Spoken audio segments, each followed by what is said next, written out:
Assalamualaikum warahmatullahi wabarakatuh. Waalaikumsalam warahmatullahi wabarakatuh. Saya ulangi lagi, kurang semangat. Assalamualaikum warahmatullahi wabarakatuh. Waalaikumsalam warahmatullahi wabarakatuh. Alhamdulillah ya, akhirnya kita berjumpa lagi melalui Zoom ya, walaupun belum tatap muka secara langsung, via daring nggak masalah ya.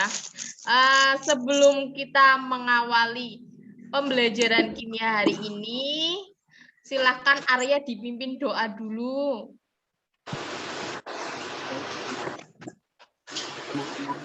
Sebelum memulai pelajaran kimia pada hari ini, marilah kita berdoa. Berdoa mulai.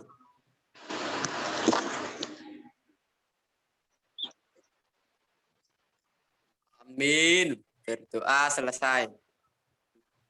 Ya. Oke, jangan lupa presensinya, walaupun kalian mengikuti Zoom, presensi di Esmatus jangan lupa ya. Tetap presensi di sana. Oke, sebelumnya saya mau mengkondisikan kalian, apakah kalian sudah siap apa belum? Fokus dengan apa yang saya ucapkan ya. Kalau saya mengatakan apa, langsung kamu lakukan ya. Oke? Kameranya yang belum on, silakan di-on-kan ya. Fokus. Tepuk 1. Tepuk 1. Tepuk 2. Tepuk 3. Tepuk pipi. Iya, ternyata sudah fokus ya. Oke. Saya akan men-share dulu.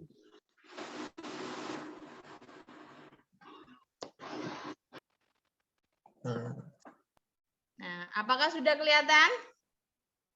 Sudah. Ya. Nah, Jadi kita memulai bab baru pada hari ini mengenai sel volta. Ya. Oke. Nah, apa hubungannya reaksi reduksi dan oksidasi dengan sel volta? Dulu kalian ketika kelas 10 kita sudah mempelajari mengenai reaksi reduksi dan oksidasi.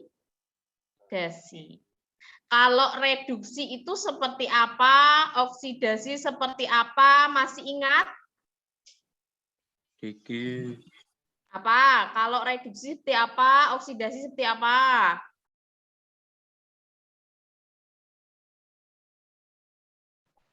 Ayo Kolbin, kalau reduksi seperti apa? Reduksi itu kandungannya turun atau apalah, atau lupa sedikit lupa Ya. itu apa turun ya Bu? Bilangan Lupa. oksidasinya turun. Kalau oksidasi? Bilangan oksidasinya naik. Oke, tepat sekali. Ya, jadi sel volta itu juga membahas mengenai reaksi reduksi dan oksidasi. Yang nanti hubungannya itu ada reaksi di anoda dan katoda, kemudian kita dapat mengetahui aplikasi dari reaksi keduanya itu yang bisa menghasilkan sumber energi. Pastinya energi listrik. Untuk lebih lanjutnya nanti kita akan bahas ya. Oke. Nah, sebelum kita melangkah lebih jauh tentang pembelajaran sel voltanya, jadi di sini nanti saya akan menyampaikan indikator pencapaian kompetensi yang harus dicapai dalam pembelajaran ini, kemudian tujuan pembelajarannya,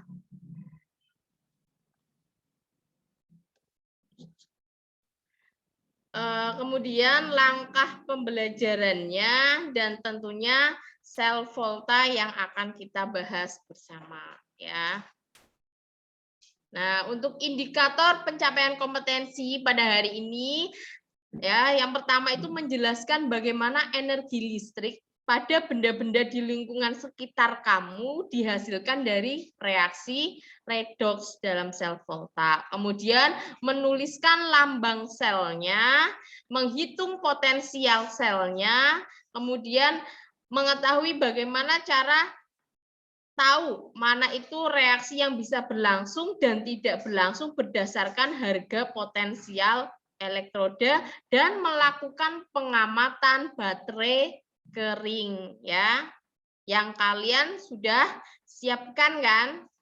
Nah, tujuannya nanti kamu dapat menyimpulkan reaksi yang berlangsung spontan dalam sel Volta, dapat menuliskan lambang selnya, notasi sel, menghitung potensial sel, sampai menyampaikan bagaimana energi listrik pada benda-benda di sekitar kalian itu dihasilkan dari reaksi redoks.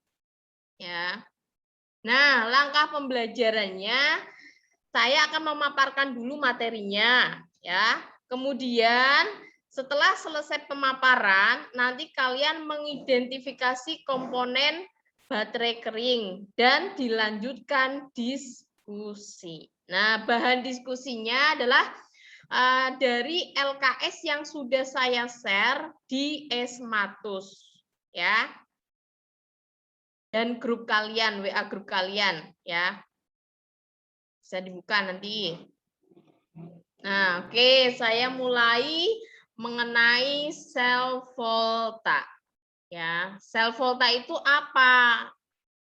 Taunya kamu sel itu apa? Yang sudah kamu tahu?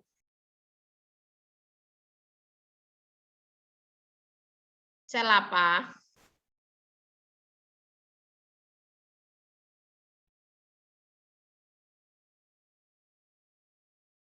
Ya, jadi sel Volta di sini itu perangkat yang mengubah energi dari suatu reaksi spontan menjadi energi listrik. Jadi dari reaksi kimia bisa berubah menjadi energi listrik. Ya, itu namanya sel Volta. Nama lainnya sel Volta itu adalah sel Galvani. Ya, penemunya itu Alessandro Volta dan Galvani. Makanya nama lain ada dua nama karena penemunya ada dua orang, Volta dan Galvani. Tapi lebih dikenal oleh masyarakat umum itu sel Volta. Ya, ditemukan pada tahun 1745. Nah, kamu sudah lahir apa belum? Belum. Belum. Kamu kan lahirnya tahun 2000-an 2000. ya. Oke, nah reaksi redoks atau reduksi oksidasi yang spontan itu bila berlangsung serta-merta. Jadi ketika mereaksikan langsung berlangsung reaksinya. Nah, perhatikan reaksinya. Di sini reaksi ini terjadi ketika logam seng, tahu seng? Biasanya buat apa seng? Buat atap. Nah, rumah. buat atap rumah, betul. Ya, buat talang Oh, air. Nah, logam seng ketika dimasukkan ke dalam larutan CuSO4 atau tembaga sulfat. Nah, di sini diambil ion Cu2+-nya ya. Nanti, nah, logam sengnya itu dia akan meluruh menjadi larutan Zn2 nih, Zn2+ ya, ZnSO4 dan akan terbentuklah logam tembaga. Ya, jadi tembaga itu bisa dihasilkan ketika seng dimasukkan ke dalam larutan CuSO4. Tuh. Jadi kalau misalkan kita butuh tembaga, misalkan untuk percobaan atau apa, bisa dibuat dengan cara memasukkan logam seng. Seng kan murah kan? Nah, atau misalkan apa? Ayahmu beli seng, terus kamu ngambil 5 cm. Pak, minta 5 cm mau tak bikin tak ubah, tak sulap jadi tembaga. Nah, caranya itu adalah memasukkan logam sengnya ke dalam larutan CuSO4 atau tembaga sulfat. Tuh, Ya, harga seng yang murah bisa berubah menjadi tembaga yang harganya lebih mahal. Itu reaksinya serta-merta. Makanya itu reaksi spontan. Nah, untuk menuliskan notasi selnya, tadi kan kita sudah dapatkan hasil reaksinya. Reaksi oksidasi. Nah, tadi kan bilangnya Kolbin, bilognya naik. Oke, betul. Di sini bilognya 0 menjadi positif 2. Atau kalau di sini fokusnya oksidasi adalah reaksi yang melepaskan elektron. Sedangkan reduksi adalah reaksi yang mengikat elektron. Nah, dari reaksi ini didapatkan Zn ditambah Cu2+ menjadi Zn2+ ditambah Cu. Makanya reaksi notasi selnya dari reaksi sel ini, nah kuncinya ini. Nah, ada AA+, K+K. Apa itu? Ya. Nih. A plus itu maksudnya A di sini adalah anoda. Ingat-ingat, A itu untuk anoda, K untuk katoda. Anoda reaksinya oksidasi. Ya, oksidasi itu bilangan oksidasinya naik, makanya dari A menjadi plus. Ya, kalau naik. Kemudian K itu untuk katoda. Katoda reaksinya reduksi. Reduksi bilangan oksidasinya turun. Sehingga dari K plus menjadi K. Ya, dari reaksi di atas, nah, maka anodanya siapa yang mengalami kenaikan? Oh, Zn jadi Zn2+. Oh, berarti anodanya Zn menjadi ini, menjadi itu tanda panah itu garis 1 menjadi Zn2+. Kemudian tanda garis 2 ini adalah jembatan garam. Nah, katodenya siapa? Yang turun siapa? Oh, Cu-nya. Cu dari C2+ menjadi Cu. Ini katodenya. Nah, jembatan garam yang mana toh? Kalau dari gambar, perhatikan. Jembatan garam ini. Terbuat dari apa toh jembatan itu? Kalau jembatan yang kamu tahu itu terbuat dari apa? Apa? Terbuat dari apa? Dari besi, dari beton ya. Nah, jembatan garam di sini itu adalah pipa yang berbentuk U, di situ berisi larutan elektrolit. Nah, karena di sini larutan, kalau dibalik tumpah enggak? Larutan kalau dibalik tumpah enggak? Tumpah. Tumpah. Biar enggak tumpah, makanya larutan itu ditambah agar-agar. Sehingga kalau sudah memadat dalam pipa U itu ketika dibalik tidak bakal tumpah. Inilah jembatan garamnya. Di sini, nah reaksi ini menggunakan jembatan garam larutan KCl. Jadi jembatan garam itu harus larutan elektrolit. Ya, catatan itu. Dan jembatan garam itu fungsinya buat apa? Untuk pertukaran ion. Ya, tuh ini jembatan garamnya. Kalau ini reaksikan antara ZnSO4 dengan CuSO4. Ya, ya. Ini yang tadi itu tadi apa? Dari logam seng bisa berubah menjadi logam Cu. Oke, sampai sini ada yang mau ditanyakan mengenai notasi sel?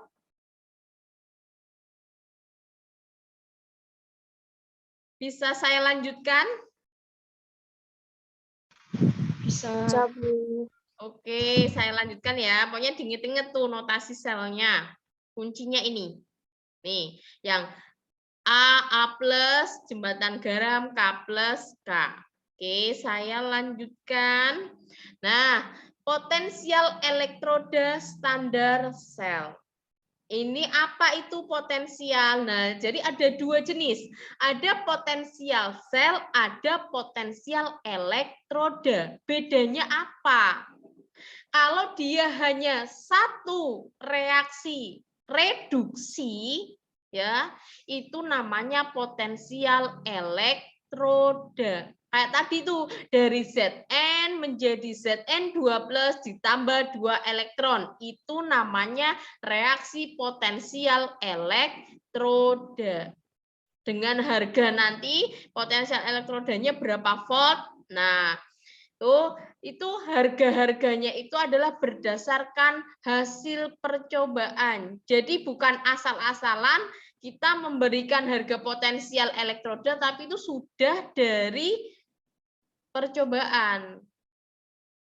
Nah, ada buku yang bagus di situ lengkap mengenai pemuatan potensial elektroda beberapa logam. Itu adalah bukunya orang Jerman. Itu buku udah lama sekali, di situ lebih lengkap dibandingkan di buku-buku kimia yang kamu punya. Nah, itu tadi potensial elektroda. Kalau potensial sel itu selisihnya antara potensial listrik dan elektrodanya.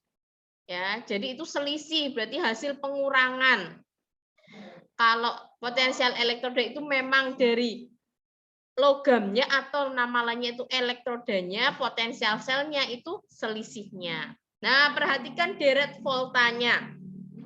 Kita fokus ke H, hidrogen. Nah, kalau unsurnya itu letaknya sebelum, di sini sebelum ya, sebelumnya hidrogen, dia itu mudah mengalami reaksi oksidasi. Dulu kelas 10, kalau dia mengalami reaksi oksidasi berarti namanya reduktor. Ya. Tapi kalau logamnya itu terletak setelah hidrogen, dia lebih mudah mengalami reduksi atau dia sebagai oksidator. Jadi saya hanya mengingatkan ketika kamu kelas 10 masih dilanjutkan materinya. Jadi bukan kamu dapatkan kelas 10 kemudian dilupakan. Nah, itu masih berurutan sampai kelas 12 sampai perkuliahan. Ya, ini dipahami dulu ya. Kalau sebelum hidrogen reaksinya oksidasi, setelah hidrogen reaksinya reduksi. Oke, sampai sini ada yang mau ditanyakan? Pokoknya penyebutannya jangan salah ya antara potensial elektroda sama potensial sel. Nah, nih tadi yang saya kasih contoh. Jadi dari reaksi nih ya, reaksinya ini reduksi. Reduksi itu kan penangkapan elektron. Ya. Dari Zn2+ menjadi Zn punya harga potensial reduksi, ya, potensial elektroda reduksinya ini di sini negatif 0,76 volt. Harga ini bukan harga sembarangan asal nulis, enggak, itu adalah hasil percobaan ya yang dilakukan yang dulu itu pemulanya oleh Volta dan Galvani. Jadi bukan asal-asalan memberikan harganya. Dan semua reaksinya sebenarnya adalah yang diujikan adalah reaksi reduksi, bukan reaksi oksidasi. Ya, makanya harganya semuanya ya harga hasil reduksi. Nah, ini kan alatnya menggunakan voltmeter atau potensiometer. Ya. Nih. Kemudian untuk mencari potensial selnya, kalau di sini kan E0 reduksi dikurangi E0 oksidasi atau potensial elektroda reduksi dikurangi potensial elektroda oksidasi. Nah, nanti kamu masih bingung, aduh Bu, kok dadak oksidasi terus bagaimana? Dadak dibalik-balik, nggak usah. Patokannya adalah mencari potensial elektroda sel itu reaksi yang di katode dikurangi reaksi yang di anode. Harga E0 di katoda berapa, dikurangi harga E0 di anoda berapa. Yang penting kuncinya harus ingat tadi, katoda itu yang reaksinya reduksi, anoda oksidasi. Tapi kalau dari cuma misalkan dilihat dari angkanya, ya sebagai catatan, kalau dia potensial elektroda di katoda, harga E0-nya itu pasti lebih positif ya dibanding yang di anoda. Kalau misalkan ada dua reaksi, kamu bingung, aduh mana ya reaksi yang harus tak taruh di katoda, mana yang harus tak taruh di anoda. Nggak usah bingung, kamu lihat harganya, harga E0-nya ini. Kalau E0-nya ini kok lebih positif, berarti dia letaknya di katoda.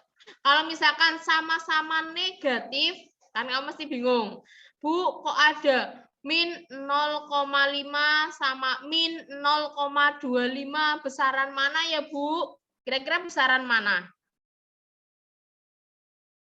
Ayo, ada min 0,5 sama min 0,25. Yang mendekati 0 berapa? Yang mana? 0,5. Ayo, yang mendekati 0 loh. Min 0,25. 0,25. Berarti yang min 0,25 itulah yang ada di katoda. Dan yang di anoda berarti yang min 0,5. Lah kemudian kamu hitung. Kok harga E0 selnya nanti jadi harganya positif? Oh, kalau hasilnya itu positif, reaksinya spontan.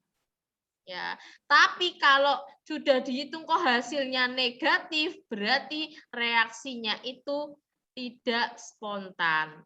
Nah, untuk yang tidak spontan berarti ada bantuan alat lain. Nanti kita lanjutkan ketika membahas mengenai elektrolisis. Karena sel volta itu membahas mengenai reaksi-reaksi yang dapat spontan. Ya, sampai sini ada yang mau tanyakan? Cara mencari potensial elektroda selnya itu atau potensial selnya ada yang mau tanyakan? Pokoknya diinget-inget ya. Katoda, E0 katoda dikurangi E0 anoda. Kunci utama dari katoda adalah yang mempunyai harga E0 lebih positif. Untuk reaksinya, jangan dibolak-balik, biarkan semua reaksinya reduksi. Ya. Nah, oke. Ada yang menanyakan? Kalau udah saya lanjutkan. Nah, saya lanjutkan ya. Nah, ini beberapa sel volta yang dikomersialkan. Pasti kamu nggak asing ya dengan ini ya. Nggak asing toh dengan ini. Ada aki, kemudian ada baterai, kemudian ada baterai jam ya. Yang ini kan biasanya jam tangan kan pakainya baterai litium. Pernah lihat kan? Yang bundar kecil itu. Jadi baterai aki ini menggunakan aplikasi sel volta. Reaksi kimia yang secara spontan menghasilkan energi. Nah, ini ya. Kan nggak mungkin kamu misalkan naik motor, kan kamu udah pakai aki, kan nggak mungkin kamu nyolokin ke stop kontak listrik dulu baru motormu nyala, kan nggak mungkin kan? Nah, ini makanya adanya aki ini yang menggunakan aplikasi sel volta memudahkan pekerjaan manusia untuk menghasilkan sumber energi. Baterai juga sama, jam dinding, radio kan masih menggunakan ini, ya. Kemudian ini kebanyakan jam tangan. Nah, itu. Nah, untuk baterainya, baterai kering pun ada dua jenis, ya kan? Kamu kan suka mainan Tamiya, pernah mainan Tamiya yang anak laki-laki, mobil Tamiya. Nah, Nah, ya biasanya ada tulisannya magnum atau apa. Nah, itu kan kamu biasanya menggunakan dua jenis baterai. Ada baterai yang bisa diisi ulang lagi, dicas, kemudian dipakai lagi. Ada baterai yang ketika sudah habis, ya sudah, nggak bisa dipakai lagi. Ya kan? Nah, kalau baterainya sudah habis, ya udah nggak bisa dipakai lagi, itu namanya baterai kering. Ya, sedangkan baterai yang bisa diisi ulang lagi, yang dicas lagi, kemudian kamu bisa menggunakannya, itu namanya baterai alkalin. Nanti kita akan diskusikan apa sih bedanya baterai kering sama baterai alkalin, ya.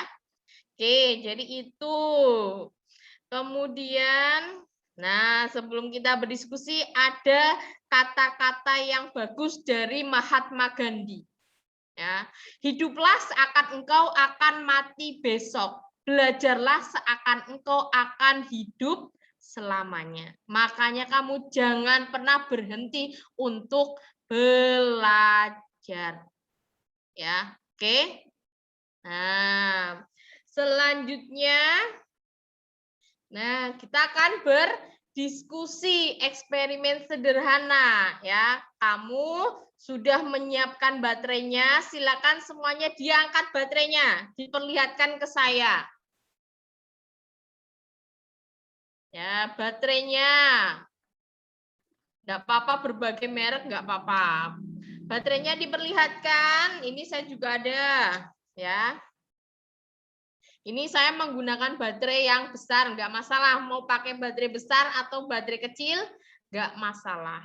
Nah, di situ sel volta itu berbagai ukuran dan potensial tersedia di pasar. Jadi kan kamu bisa melihat baterainya itu berapa voltnya. Itu tergantung dari reaksi yang ada di dalamnya. Ya. Nah, tadi di situ bahwa baterai kering itu bisa digunakan sebagai sumber listrik lah. Kenapa? Apa yang menyebabkan baterai itu bisa digunakan sebagai sumber listrik?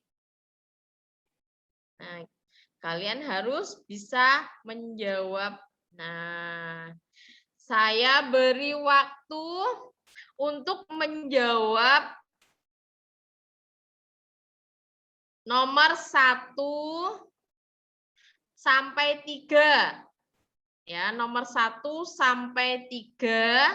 Saya beri waktu 5 menit. Ya, nanti saya tunjuk sambil menunjukkan. Ya. Saya beri waktu 5 menit ya. Silahkan kalian cari jawabannya dengan menghadapi baterai yang sudah kalian buka. Ya, di situ kan ada suruh menyebutkan komponen-komponennya. Oke, silahkan. Saya beri waktu 5 menit. Ini sekarang jam 11.13, berarti sampai jam 11.18. Ya, nomor 1 sampai 3 dulu. Ya, silahkan.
2 menit lagi ya.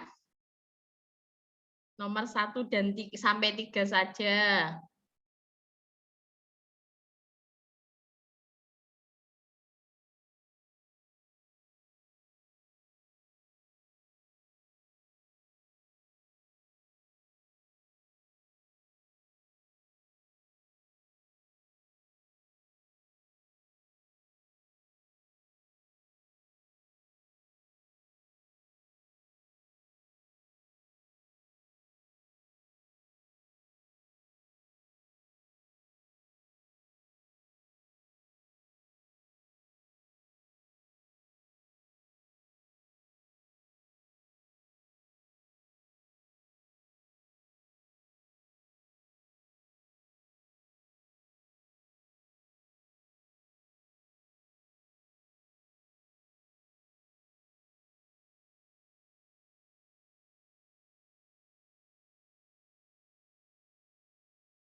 Ada yang sudah selesai?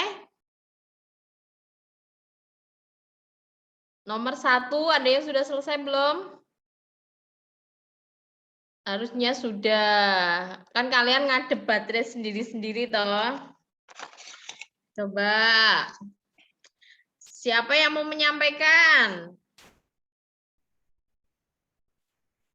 Arya mau menyampaikan nomor 1? Ya Bu, tapi ada yang belum tahu namanya Bu. Ya nggak apa-apa, nanti kan saya koreksi. Ayo silakan disampaikan. Nomor 1, apa saja bahan-bahan yang terdapat dalam baterai kering? Ayo sambil kamu tunjukkan. Ini Bu, namanya ini gitu. Ini Bu, namanya seng. Terus apa lagi? Batang karbon.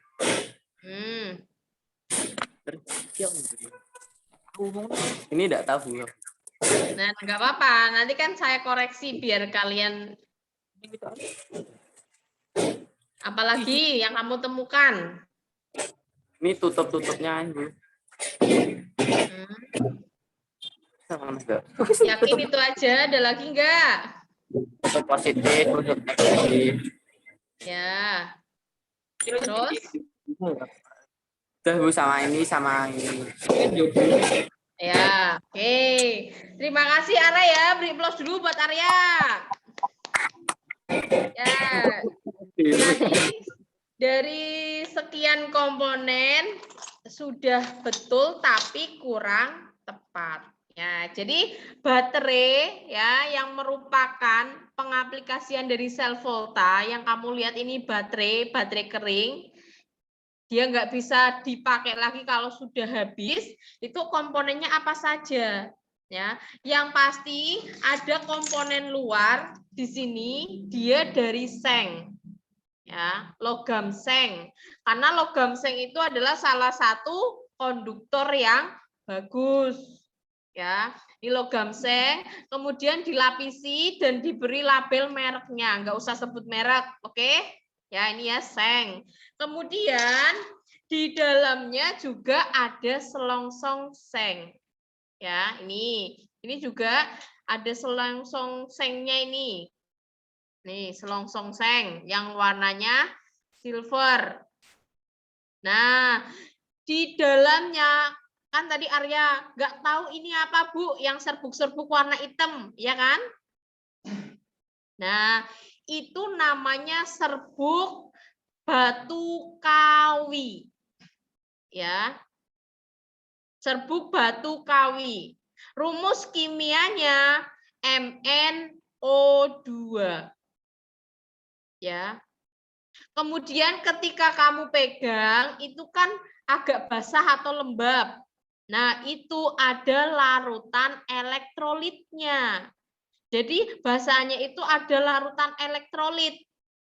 Nah, dulu kan ketika membahas mengenai larutan elektrolit dan non-elektrolit, larutan elektrolit itu bisa menghantarkan listrik. Makanya di sini biar batu kawinya bisa menghantarkan listrik, ada larutan elektrolit. Larutan elektrolitnya namanya salmiak. ya.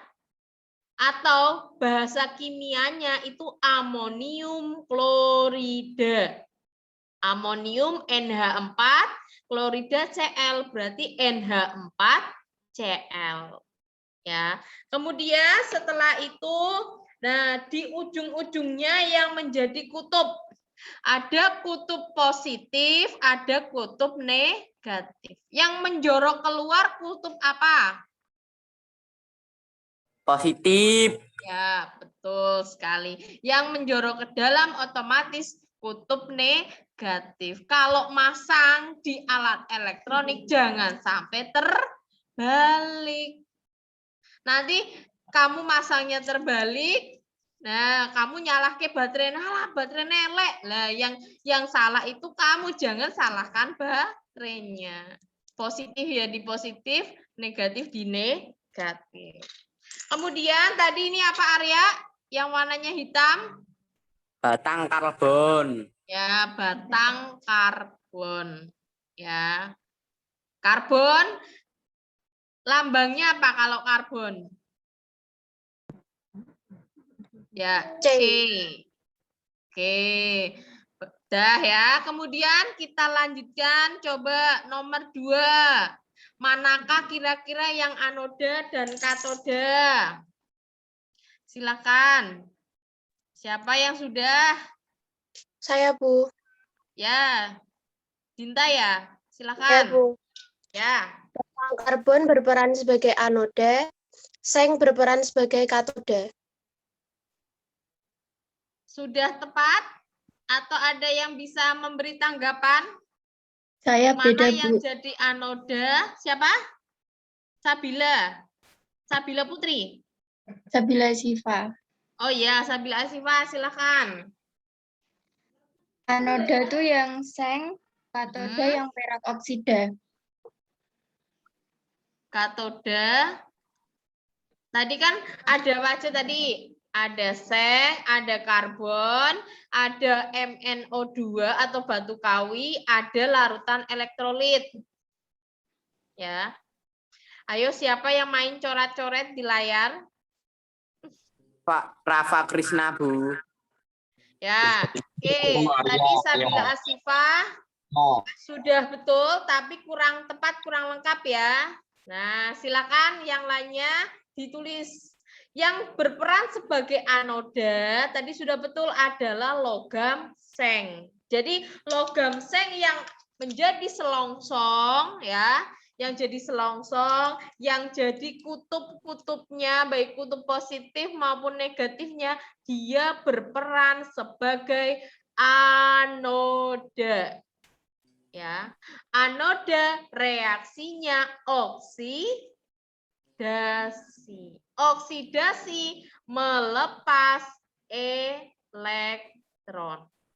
Kemudian siapa yang berperan sebagai katoda? Sisanya ada apa saja? Ada batang karbon ya, atau namanya elektroda iner. Apa itu elektroda iner? Jadi elektrodanya itu dia tidak ikut bereaksi, hanya sebagai perantara. Nih, batang karbon, kemudian isi di dalamnya tadi ada apa? Ada MnO2, padatan MnO2 dan larutan salmiak atau amonium klorida. Tuh ya, bisa dipahami ya. Anodanya logam seng, tapi katodanya ada 3. Ada batang karbon, MnO2 atau batu kawi, dan salmiak atau amonium klorida. Nah, tuh. Kemudian reaksinya pada kedua elektroda. Coba siapa yang mau menyampaikan reaksinya?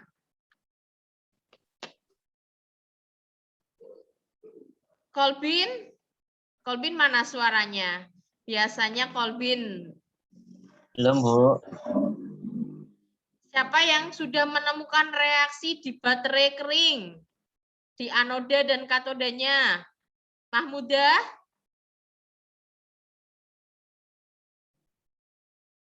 Yo. Bahan ajarnya dibuka, bisa kamu cari di internet. Tadi kan waktunya digunakan. Bisa kamu di buku paket pasti ada reaksi di anoda dan katode pada baterai kering. Ayo, siapa yang sudah menemukan? Silahkan disampaikan.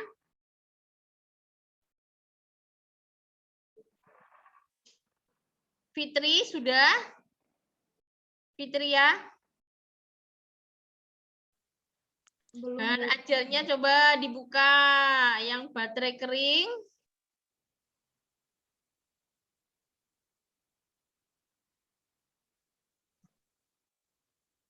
Kanwa? Belum, Bu. Yo, berarti kalian literasinya itu ditingkatkan lagi ya. Kalau membaca itu jangan cuma sekilas, tapi poin-poin pentingnya harus dipahami. Ayo, siapa yang bisa menyampaikan? Reaksi kimianya di anoda. Tadi kan anodanya sudah tahu, anodanya itu seng. Oh, Panji. Panji mau menyampaikan?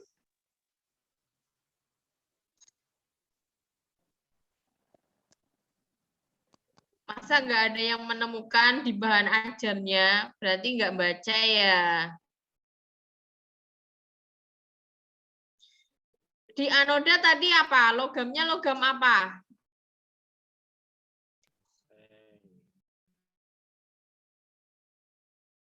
Logam seng ya. Jadi reaksi di anoda itu Zn menjadi Zn2+ ditambah 2 elektron. Sedangkan di katode reaksinya tadi kan ada apa? Batu kawi dan salmiak. 2MnO2 ditambah 2NH4+ ditambah 2 elektron menghasilkan Mn2O3 ditambah 2NH3 ditambah H2O. Ketemu di bahan ajarnya yang sudah saya share? Ketemu enggak? Arya ketemu? Iya. Nah, berarti literasi membacamu ditingkatkan lagi. Nah, kamu fokus ke reaksi katodanya di LKS-mu. Ya, nih, saya share. Saya share yang LKS yang sudah saya, bahan ajar yang sudah saya berikan.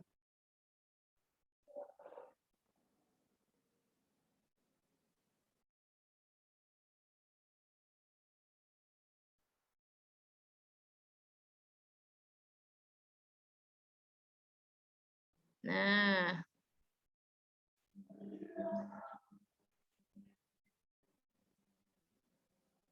ini semua ada toh? Sudah kelihatan belum? Sudah terlihat?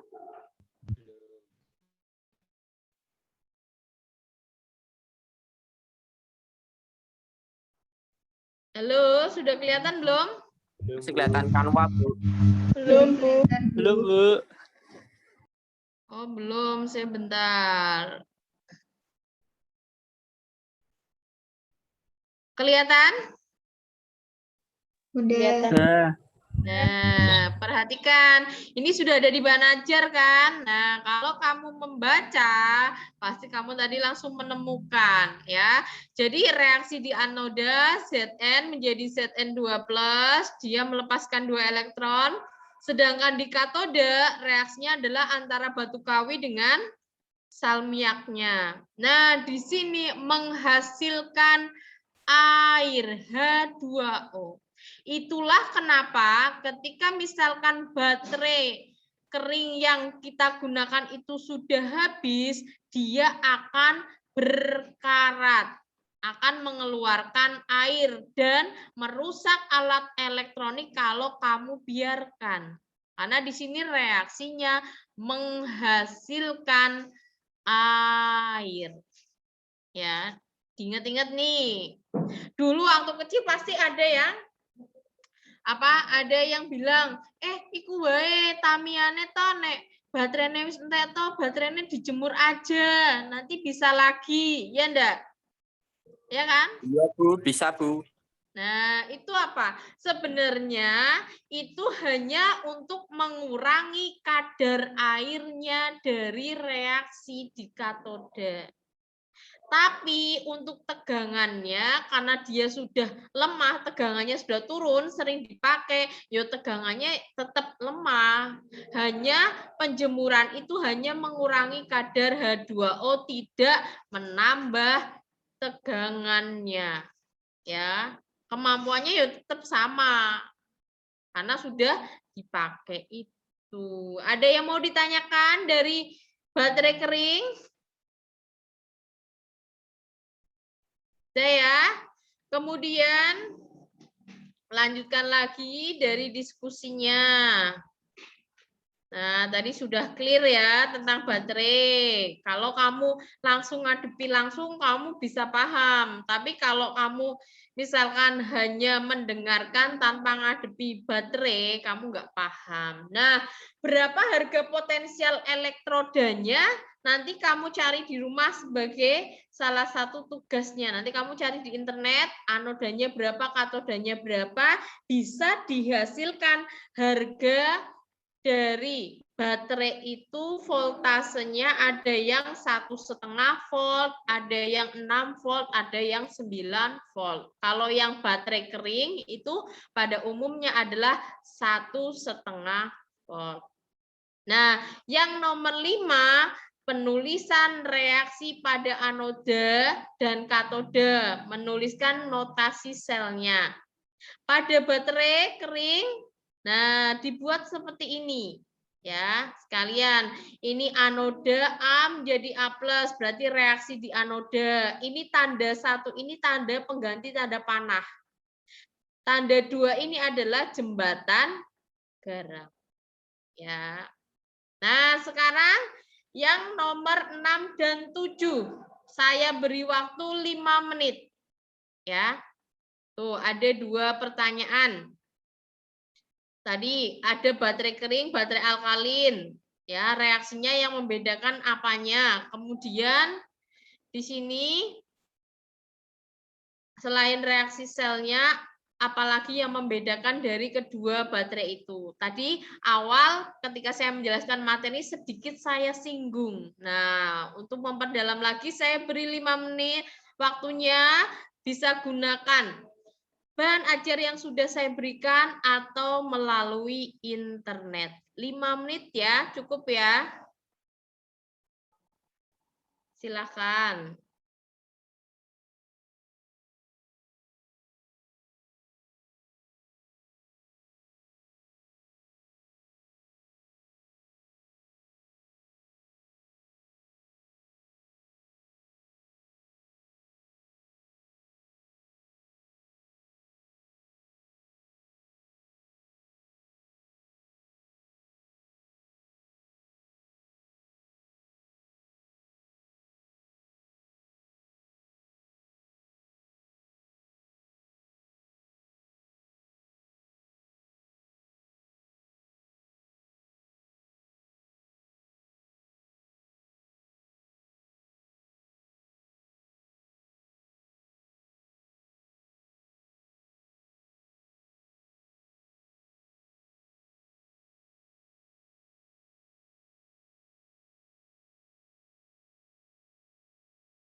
Kalau yang joinnya mungkin sama temennya, enggak apa-apa, saling berdiskusi. Ada yang sudah menemukan jawabannya? Reaksi sel di anoda dan katoda pada baterai alkalin? Sama bedanya apa? Baterai kering dan baterai alkalin? Perbedaannya udah temu, Bu. Oh ya, Arya, silakan. Berarti jawab nomor 7 dulu ya. Silakan dipaparkan jawabanmu. Bedanya apa? Kalau baterai alkalin, kalau baterai kering, foto positifnya terbuat dari batang karbon atau C.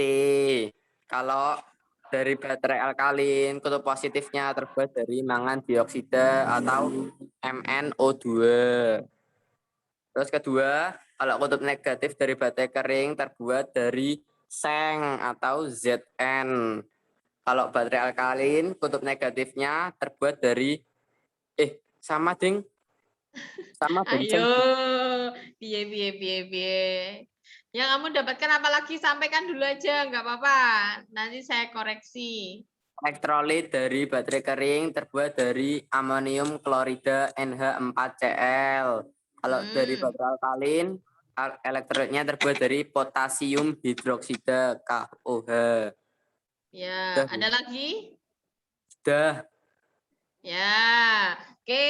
Tadi poin terakhir yang sudah betul. Jadi bedanya baterai kering dan baterai alkalin itu hanya ada 2. Untuk di anoda ya atau kutub negatifnya semuanya terbuat dari logam seng ya.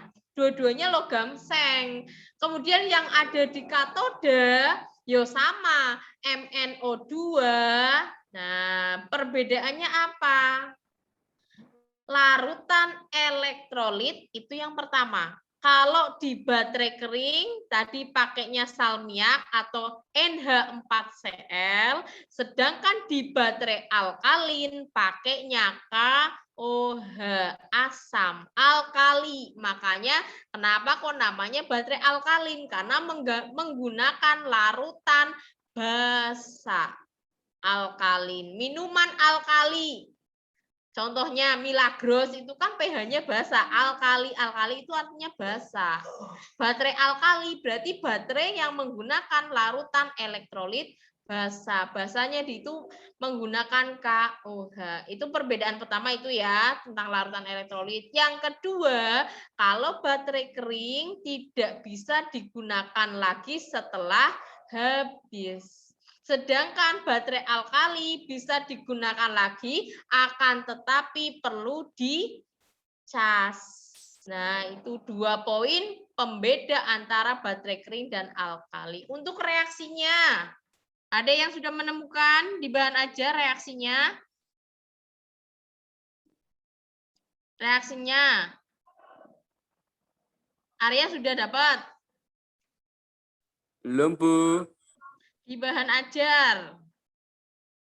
Vita atau Melinda sudah dapat belum perbedaan baterai kering dan alkalin di reaksinya?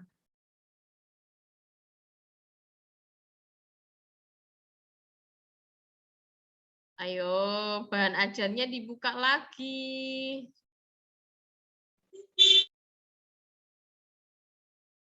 Hana, Dwi Hana sudah dapat? Sudah, Bu. Reaksinya? Ya, silakan disampaikan. Yang di alkalin. Anoda Zn plus 2OH. Ya. ZnOH plus 2E. Ya, 2 elektron. Yang di katoda? 2MnO2 plus 2H2O tambah 2E jadinya 2MnOOH plus 2OH. Ya, oke, tepat sekali ya. Nah, di bahan aja sudah ada, kamu harus mengamatinya. Oke. Nah, latihan soal ini saya gunakan sebagai tugas kalian ya. Saya tagih minggu depan. Nah, silakan siapa yang mau menyampaikan keseluruhan dari pembelajaran hari ini itu seperti apa? Silakan, siapa yang menyampaikan? Apa yang kita bahas hari ini disampaikan secara umum. Melinda mau menyampaikan? Atau Arabi? Arabi, yang kita pelajari hari ini itu tentang apa? Silakan disampaikan.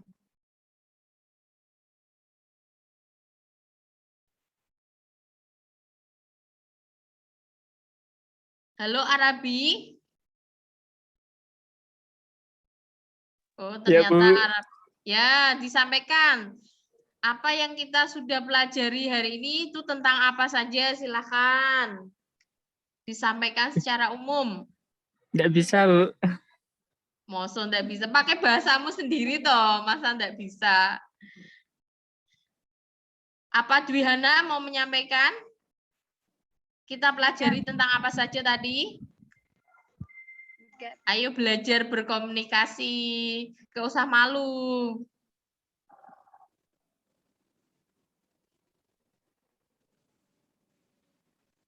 Ayo masa nggak ada yang bisa? Kolbin, biasanya Kolbin bisa ini. Menyampaikan secara umum apa yang kita pelajari. Kolbin? Iya, Bu. Ya, silakan disampaikan. Terima. Eh,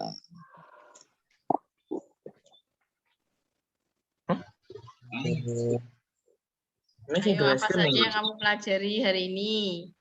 Sampaikan aja pakai bahasamu sendiri. Ini pembuatan baterai menggunakan fungsi sel volta. Ya, kemudian apa lagi? Notasi sel volta. Ya, notasi sel volta. Kemudian apa lagi? Beberapa sel volta komersial. Ya, satu-satu ya tadi membedakan baterai kering dan baterai alkalin. Ya, oke. Jadi tadi kita sudah membahas berbagai macam mulai dari reaksi redoks sampai baterai. Ya. Oke, ada yang mau memberikan menyimpulkan ya dari hasil diskusi tadi, poin pentingnya harusnya Arya bisa menyampaikan. Ayo, poin penting dari hasil diskusi tadi dari baterai, silahkan disimpulkan. Di sini agak nge-lag, Bu. Alah, ngapusi. Ayo, Nah. Aduh, jiko ada. atau Mahmuda, tadi poin penting dari pembahasan hari ini apa? Yang hasil diskusi. Kita jadi tahu isi baterai, Bu. Ya, jadi tahu isi baterai dan reaksi kimianya. Ya, jangan hanya tahu tapi harus dipahami. Kemudian bagaimana pembelajaran hari ini ketika kalian menggunakan Zoom, kemudian ada bahan ajarnya dan LKS-nya bagaimana? Ada yang berikan tanggapan tentang pembelajaran hari ini? Serono, Bu. Apa? Apa Arya? Seru, Bu. Seru. Terus apa lagi? Masuk teman-teman. Nah, kamu kan selama ini taunya baterai yang kamu gunakan tanpa tahu isinya di dalamnya apa saja. Ya. Oke. Terima kasih kepada tadi yang sudah menjawab. Nah, pasti ada poin plus, poin tambahan dari saya. Oke. Mungkin itu pembelajaran hari ini. Untuk minggu depan ya, tugas kalian adalah kita akan mempraktekkan membuat baterai ramah lingkungan. Ya, dari baterai yang sudah kamu buka itu masih bisa dimanfaatkan lagi untuk membuat baterai ramah lingkungan. Caranya bagaimana? Nah, kamu gunakan kulit jeruk atau kulit pisang atau kulit apapun, kulit buah apapun yang sekiranya bisa dijadikan sebagai larutan elektrolit. Jadi pengganti batu kawi dan salmiaknya. Ya. Minggu depan kita ketemu lagi, kita akan membahas pembuatan baterai ramah lingkungan. Nah, dikerjakannya kelompok. Satu kelas silahkan dibagi menjadi 8 kelompok. Ya. Untuk anggotanya terserah kalian, mau anggotanya siapa aja yang terdekat dari rumah enggak apa-apa. Ya, maksimal berarti kalau 8 kelompok, satu kelompok 4 sampai 5 anak. Ya.